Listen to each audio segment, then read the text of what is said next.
You ever wonder what your life would be like if you never had a setback or a mistake or a failure?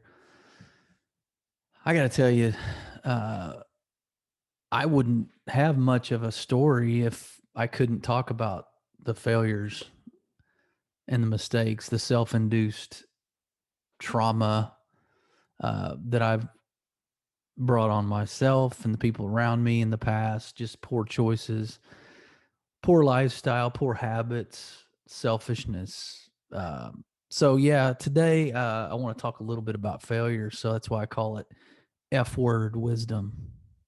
Yep, we're going to talk about the F word today, and this F word that everybody's afraid of, that we're actually teaching our kids to be afraid of, failure. We're teaching our next generation to fear failure, to fear falling short, to fear trying anything because you might be rejected. You might fail. You might make a mistake. You might not be perfect. So today I'm going to talk about this, and I'm going to use some examples from my own life, of course, because there's plenty. We don't have time to talk about all of them, but I would be happy to be the get in front of the firing squad on this and take one for the team. And but I know I'm preaching to the choir because anybody listening to this, as well as I do, you've either experienced or you're in the middle of some sort of version of failure or falling short, not meeting your expectations or the expectations around you by your boss, your family, your spouse. So what I want to be clear about though, and I think this might uncover some of the reasons we're fearful of it. This is a true statement.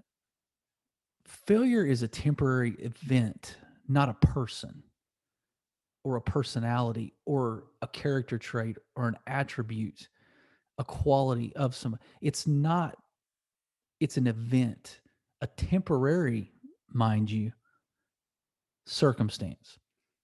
It's not a person. But every time we consider a new endeavor, a risk, we take a chance on something, on ourselves, on a venture, we think that if it doesn't turn out right, we are failures. There's a difference in between failing and being a failure. I think we all know this. We could probably buy any book related to failure or fear and come across this theory that says failure is temporary and it's a circumstance, it's not a person. But what I will tell you is there's a couple things failure does do for us, which is why I'm constantly reinforcing this chasing failure theme.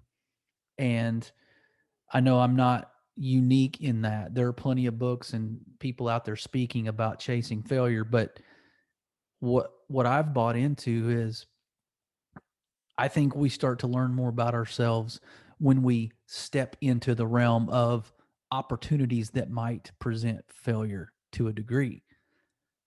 I'm not saying we jump in with both feet to a situation that could be dangerous, and failure could mean catastrophic outcome.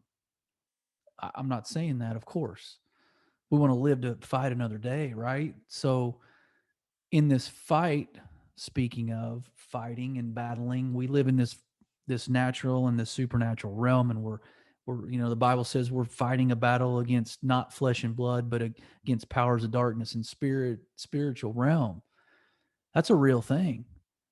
But we're also battling against ourselves. We're competing against ourselves in everyday life and just any opposition that's out there, people that don't agree with us, people that maybe want the same things as we do. And so they're trying to outrun us to whatever that thing is. So we're in a battle.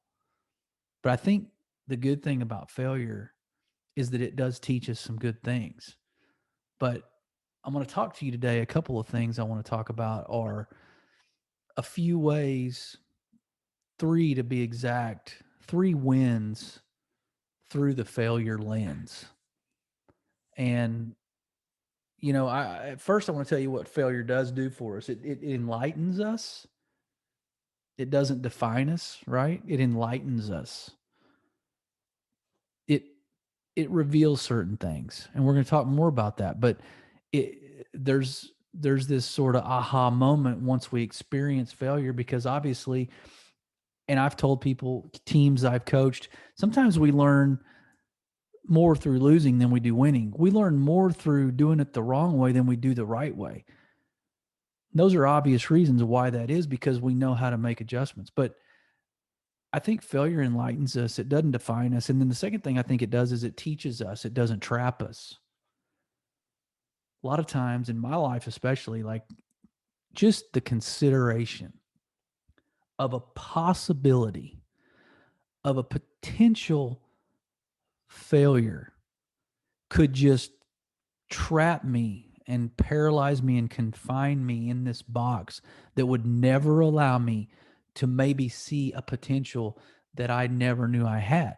So failure teaches us, it doesn't trap us. Either we learn from it, or we just never do that thing again, and we always avoid anything that might present itself to be an opportunity to fail. That's not learning. So therefore, we didn't let failure teach us. We just got trapped in that. Past mistake, past experience has dictated the next steps we take in the direction of something that's unknown, something we've never tried, something that maybe is hard, that we aren't sure of our own ability. So those are a couple little caveat bookends I want to put on this, is that failure enlightens us, it doesn't define us, and then failure teaches us, it doesn't trap us. So I think failure presents opportunities, right? So I think it reveals our resilience. That's not an I think, that's an I know. Like, you either have resilience or you don't. It's like you're either pregnant or you're not. Like, you either have resilience and are resilient in some way, or you're just not. It's not that, well, I hit a brick wall here, so I think I'm kind of resilient. So what do I do here? No, no, you're either are and you push through, or you back up and go a different direction because you're scared of that wall and you can't go over it, through it, under it, around it. So you're like, well, I think I'll just try a different road.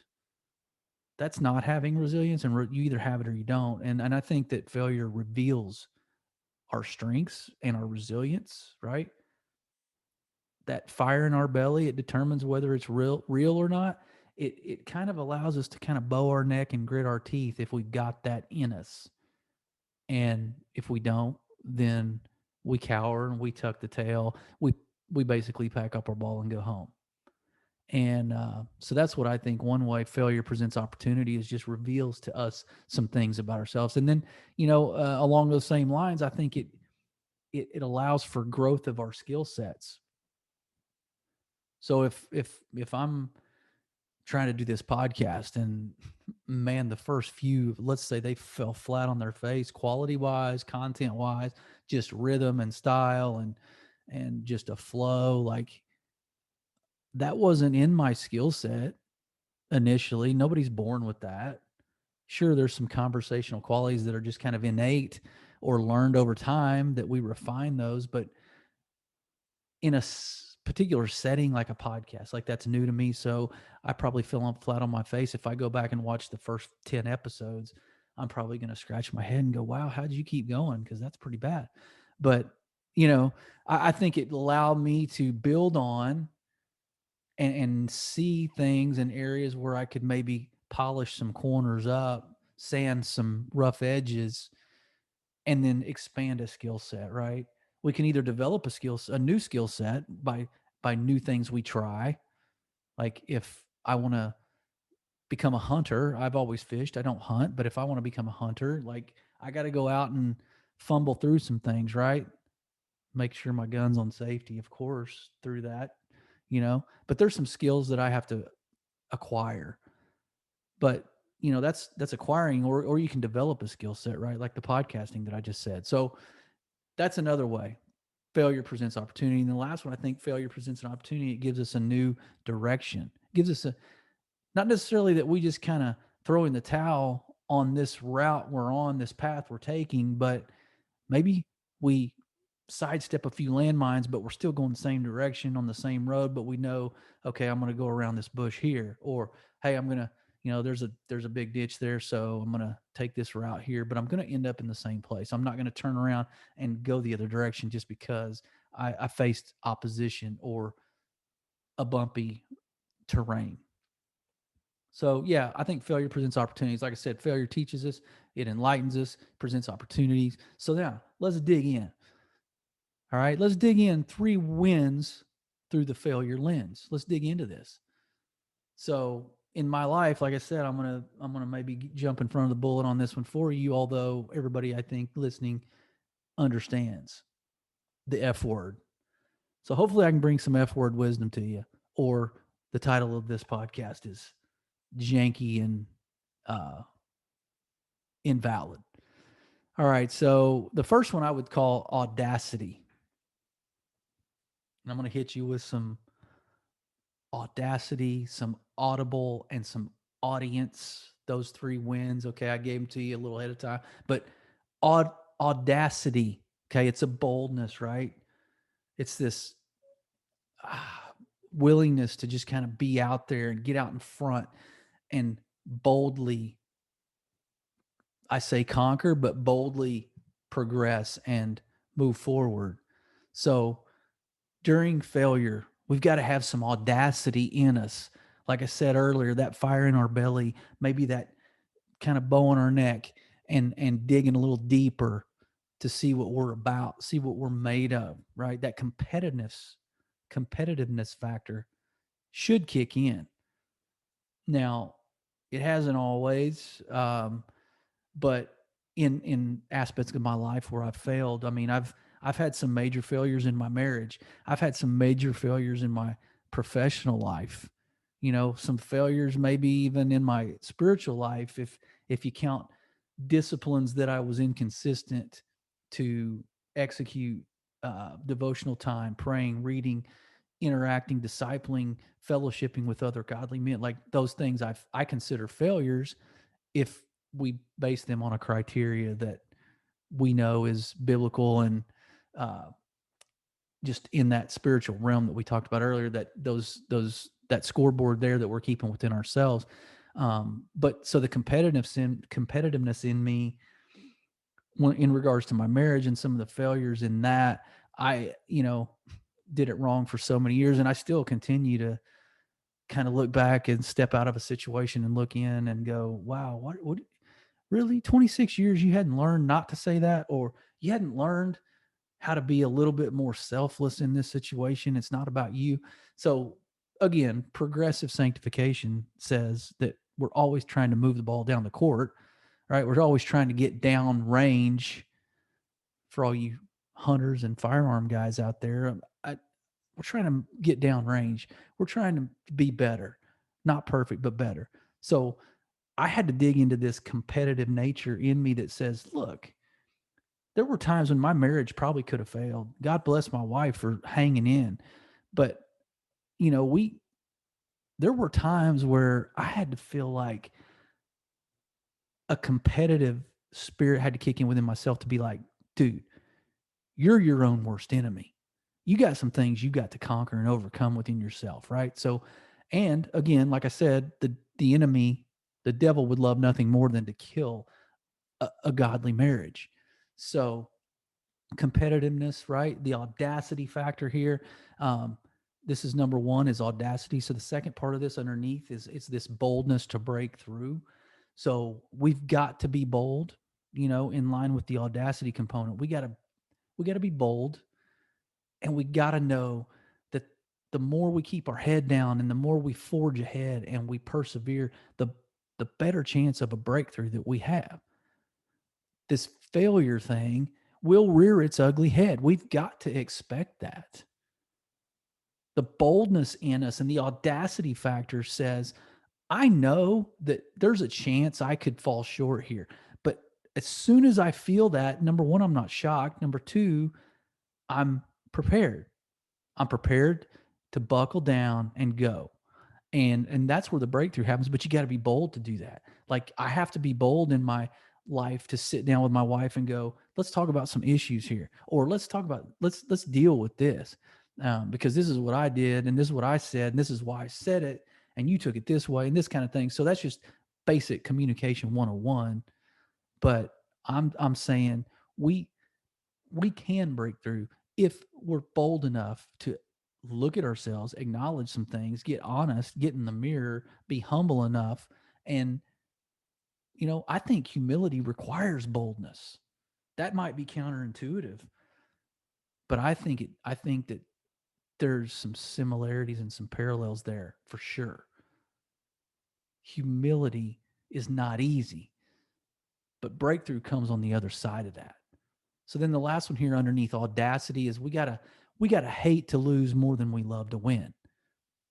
That competitive thing again. Like I would tell my kids, the baseball teams I would coach, you gotta hate to lose more than you like to win. The pain of that loss has to sting more than the that gratification of winning in order for you to refuse to lose.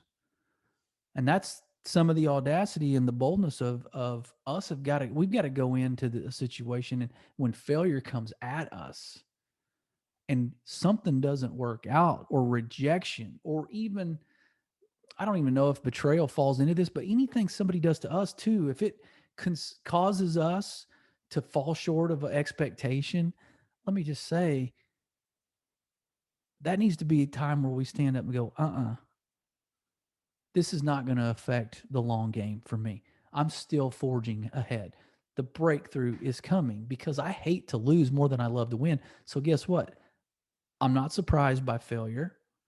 I know how to handle it. I'm prepared. And guess what? My head's down. I'm going. So, that's the first one, audacity. Number two is audible. We got to call an audible through failure. Sometimes we don't have any choice but to call an audible. Sometimes when we fail, do we just do the same thing again, but do it a little harder, use a bigger hammer? You know, do we run a little faster? Maybe our effort was the issue. But if effort isn't the consideration that caused the failure, then we got to call an audible, and we can't keep putting the square peg in the round hole, or trying to, because it doesn't fit. So what does audible require? It requires course correction. We've got to correct our methodology along the way when there's holes. When we failed, clearly there was a reason. So, procedurally, tactically, schematically, our plan that we devised, maybe we got to course correct. Small adjustments make big differences, right? It doesn't mean you got to scrap plan A. It doesn't mean you reinvent the wheel. It's just a simple adjustment. So when we audible, there's a course correction that needs to take place. I, you know, I guess in situations in my job, like I've had significant accomplishments in this world of medical sales, and I've spoke about them on past podcasts, but not to go into those too deep, but let's just say I've been successful. I've had a lucrative career. I've done well, been promoted, those kinds of things, won awards. But I got to say, I, it doesn't matter what I did yesterday. So in order to grow and to just build exponentially on results, a person might need to look and course correct, and maybe refine some procedures. That's all I'm saying. So the second one under audible would be introspection. So I think we got to look inside. To call an audible, we got to know what we're about. We got to really reassess whether or not we're passionate about that direction we're going. Are we, even though we failed, are we, I don't know if passionate's the word really, because that kind of requires feelings and that kind of stuff. And that shouldn't be what drives us through failure. But are we motivated to accomplish a task bigger than ourselves, really? And are we convinced that that thing is the right thing and the right direction? If that's true, we need to dig within ourselves and determine that. So we got to ask those questions and we got to be honest with ourselves.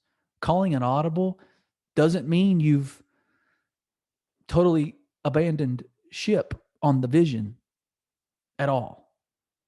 I think we could ask any Fortune 500 company CEO, and they've called audibles plenty, probably daily.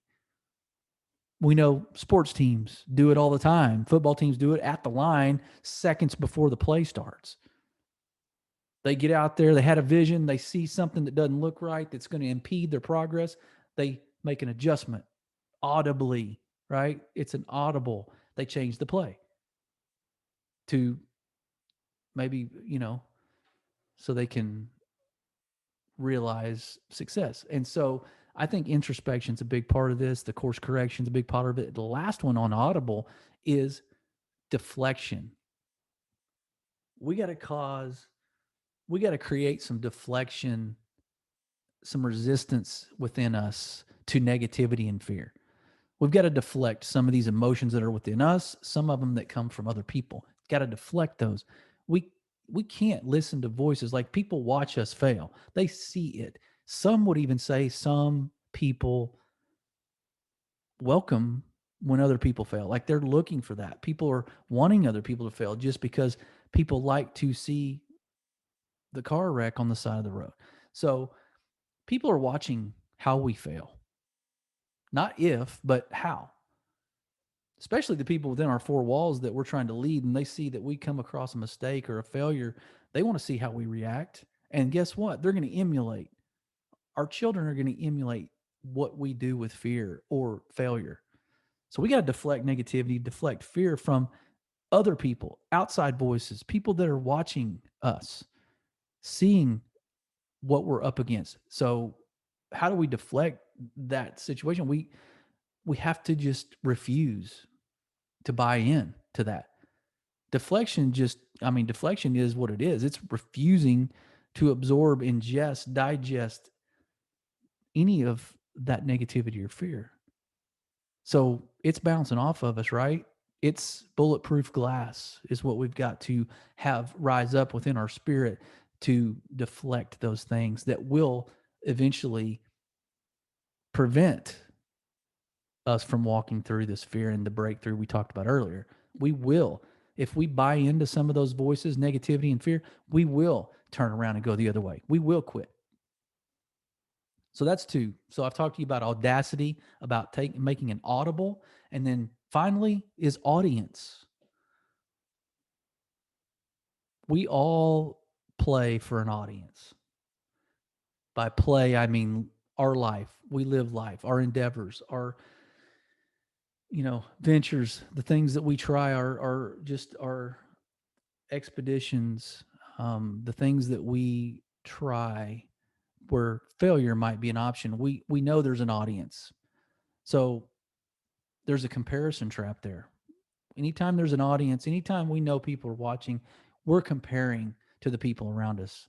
We're watching Instagram, social media. We're watching to see who likes what, who's following what, how big someone's platform is. Like we're watching this. In our jobs, of course, in sales, it's competitive. We're comparing to other people in order to be stack ranked within an organization to determine how much money you make. Right? So there's always going to be comparisons. And now there's healthy ones and then there's unhealthy ones. But in this context, the comparison trap would allude to the fact this is negative. So unhealthy comparisons, I think, under audience. So during failure, we've got an audience. We're playing for an audience. We're living life knowing that people see and watch. So let's not fall into the comparison trap.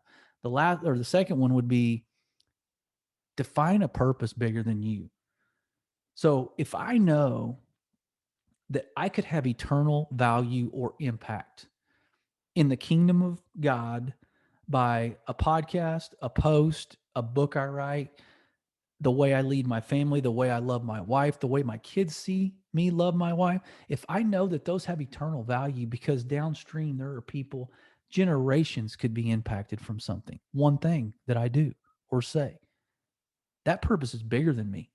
So then guess what? That failure looks a little smaller. It doesn't sting as much, right? That scab or scar doesn't look as disgusting, right? It may still tell a story, which is fine, because then we can look back and show others, look, I had this failure, but look at this, because the purpose was bigger than me. So that failure was minimized. So, I mean, we magnify the purpose, we minimize the failure. It's got to be bigger than us. It's got to be for somebody else. It's got to bless somebody downstream. And I say that a lot in these podcasts, but there's something to, if all you could say about your life is that there were downstream people blessed by what you did, you've won. We have won the bigger game.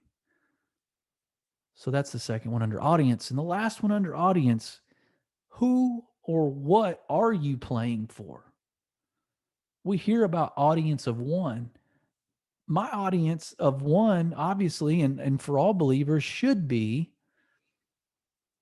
God, should be Christ in us, living through us reflecting the character of Christ. I'm playing for God. Like, at the end of the day, who am I answering to? When it's all said and done, and they,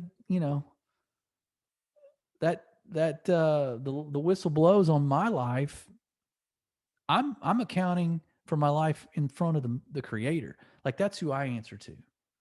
So that's who I should be playing for here. I'm not always in that mindset. If that was the case, I would have never said or done some of the things I've done in my marriage, would have never said or done some of the things I've done in my job, with my kids. I could have avoided many, many things if I'd have had my mind on that eternal perspective of who and what I'm playing for. So who's your audience? Why are they your audience? That might help you course correct again, like we talked about earlier. Call an audible on your audience. Some of those people you've got to cut out, maybe, if there's not any value in playing for that group or that person that you have always lived to hear their approval of you or affirmation of you. Like, if you're a believer, God's already stamped you. He's stamped an approval on you. You're in his image. You're designed by him. He's approving of you. You've already won that. So the audience we choose, first, I think we need to know why we chose them. But then we need to, once we identify the right reasons and we have this audience that we're playing for, the failure that we go through, right? We're not dependent on our audience to validate us or affirm or approve of us. So we fail, we think they have turned their back on us. The wrong audience will. The right audience won't. They will come alongside you, pull you up, and we move forward. So who or what are you playing for? I think we got to understand that, because once we hit failure, and we will multiple times, but once we do, the degrees of failure should be diminishing. Like, how significant our failures are in life based on all the things we just talked about and what we've learned and the breakthroughs we've had and the audience we're playing for, right? The skill sets we've developed or built, we should actually be failing less and less significantly. So I think the ripple effect of our failure should be dwindling some. So that's my 2 cents today. I hope that was good, man. I hope y'all got that. I hope y'all understood. And I know I was preaching to the choir, like I said, on some of these, but in my life and just certain things I've done, I would love to be able to go back and have some of this perspective to where I could execute better, right? Where I could experience failure and it wouldn't be so catastrophic. It wouldn't affect so many people. And it would allow me growth. It would allow me room for growth, depending on how I dealt with it. I haven't always done that right. But now, going through some of these, I hope you're better at dealing with it. So that's 3 wins through the failure lens: was audacity, audible, and audience. So, hey, with that, I hope the F word wisdom helped you today. Be blessed.